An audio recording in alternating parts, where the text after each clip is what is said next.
A woman sat at a rough wooden desk, her ink-stained fingers trembling slightly as the keys of the typewriter clicked under her touch. Beyond the thin walls of the barack, the sharp wind carried the metallic rattle of barbed wire swaying against its own posts, a sound that had become the heartbeat of her captivity. She was 27, a secretary who had once lived in tidy offices in Berlin, where polished boots clicked across marble floors and every document carried the seal of the Reich. Now she lived in a camp in France, her possessions reduced to a thin blanket and a chipped cup, her future reduced to silence and survival. Yet in the rhythmic clatter of the typewriter, she carried memories more dangerous than any weapon hidden in the mud. Her name was whispered only rarely now, as if the syllables themselves were untrustworthy, but the Americans had quickly noticed her precision. She was quick, efficient, and frighteningly accurate in recalling figures and names. She had trained in logistics, where armies lived and died by numbers, where the absence of a single train car of fuel could collapse a front. To the Americans, she was useful. To her fellow prisoners, she was a risk. And in the delicate world of a prison camp, usefulness could be as deadly as treachery. The camp itself was a landscape of monotony and suspicion. Rows of prisoners trudged across the muddy yard, their boots sinking into cold earth, their eyes flicking upward only when the spotlights swept across. Food arrived in dented tins, watery broth, bread so stale it cut the mouth.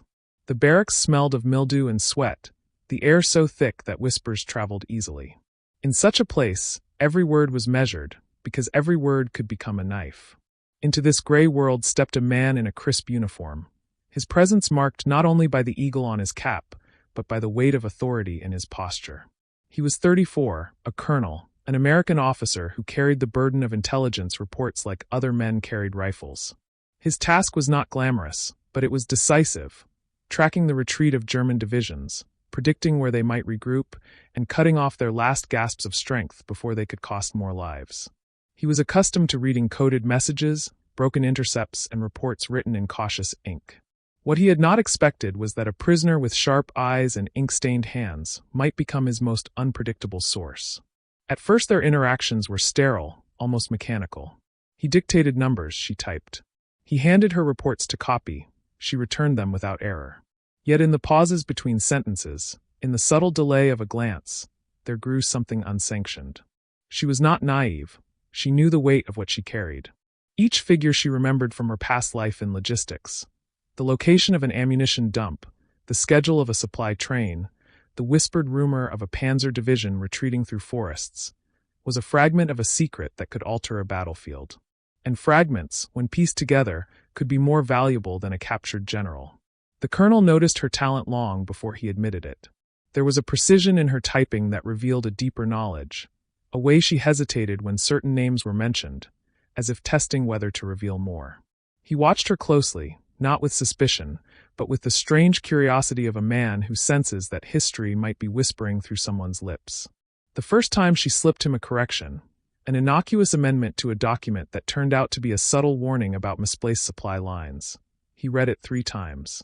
She had done it carefully, disguised as clerical diligence. But he recognized it for what it was, an offering.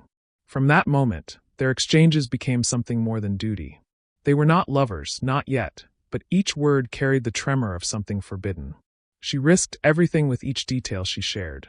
To her fellow prisoners, she would be a traitor, a collaborator. Discovery meant humiliation, beating, execution. To him, her information was both a gift and a curse.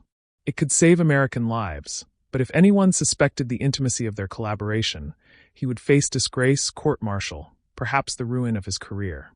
Their fates were tied together, bound by notes folded inside reports and passed like contraband across the narrow wooden desk. Life in the camp swirled around them, blind to the danger brewing in its corners.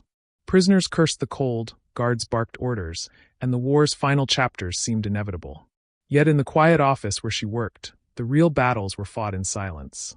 She remembered maps pinned in Reich offices, the long columns of supply lists, the dates scribbled in margins, and she translated them from memory into lifelines for men she had once called enemies.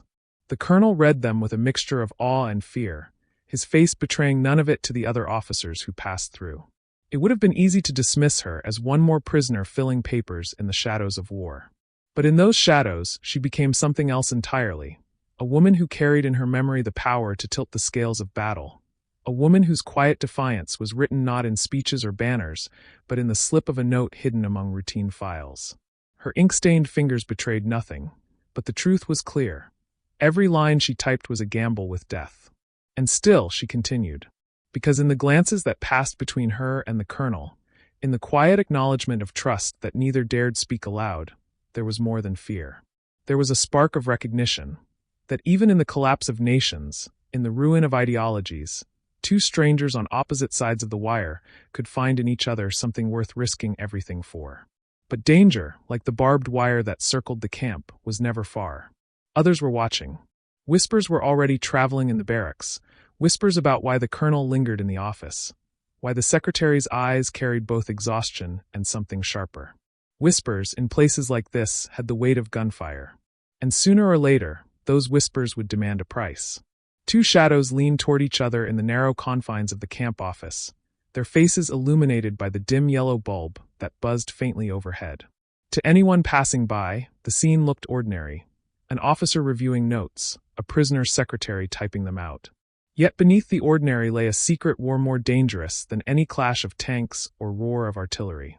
For in those brief moments when her hands trembled on the keys and his eyes lingered longer than protocol allowed, information crossed a forbidden line, and with it, the fragile beginnings of something far more perilous than espionage. She had grown bolder, not by choice but by necessity. Each time she closed her eyes at night, she saw the faces of soldiers whose fates were tied to the words she carried. In the brittle silence of the barracks, she remembered the long corridors of Wehrmacht offices, the shuffle of papers stamped Geheime Kommandosake, top-secret orders, carrying the lifeblood of armies. Those details had carved themselves into her memory. The map coordinates, the whispered rumors of fuel shortages, the precise tonnage of shells hoarded in woodland depots. Now she released them cautiously, disguised as corrections, small notes tucked into reports that the colonel collected with a still face and a pounding heart. He had thought himself immune to sentiment, hardened by years of reading casualty reports and watching the slow crawl of war unfold through telegrams and intercepted code. But there was something in her steady defiance that unsettled him. She was no trained spy, no double agent molded by intelligence schools. She was a woman armed with nothing but her memory and a typewriter, risking annihilation not for ideology, but for something he could not name aloud. With every whispered figure, every folded scrap, she reminded him that war was not only about armies. It was about choices carved into flesh and bone, choices that could betray or redeem. Suspicion hung over them like smoke. The guards noticed his longer visits. Fellow prisoners noticed her exhaustion, the way her eyes carried a secret weight. In a camp where hunger ruled and hope was scarce, rumors spread faster than the soup line. Some said she was favored by the Americans. Others muttered darker accusations of betrayal. She knew what such whispers could bring. Prisoners had been beaten to death for less, and a woman branded a traitor could expect neither mercy nor burial. Still, she pressed forward, because to stop would be to surrender her last shred of control in a world that had stripped everything else away. The information she provided did not vanish into the colonel's pocket. It took form on the battlefield. Allied units avoided ambushes she had warned of. Hidden depots were seized, cutting off German regiments before they could regroup. The colonel never told her the details. He could not risk it, but he knew her fragments had saved hundreds of men. Sometimes he caught himself wondering if she knew the weight of what she had done, if she understood that her quiet defiance was shifting the rhythm of battles across miles of contested ground. There were moments of almost unbearable tension, when discovery seemed inevitable. Once, a guard entered unexpectedly, and the note she had slipped between pages nearly fell to the floor. She pressed her hand flat on the desk to hide it, her pulse hammering in her throat, while the colonel dismissed the guard with a calmness that belied the terror clawing at his chest. When the door closed again, neither spoke. They simply looked at each other, and in that silence lay the unspoken truth. One day their luck would fail, and the price would be final. And yet, against reason, a bond grew. It was not the feverish romance of novels, but a quieter, more desperate attachment born of shared risk. She began to look for his shadow before she slept, as if his presence meant survival. He began to fear her absence more than the enemy's guns. What bound them was not grand declarations but the fragile trust forged in stolen moments, the knowledge that both stood on the same edge, staring at the same abyss.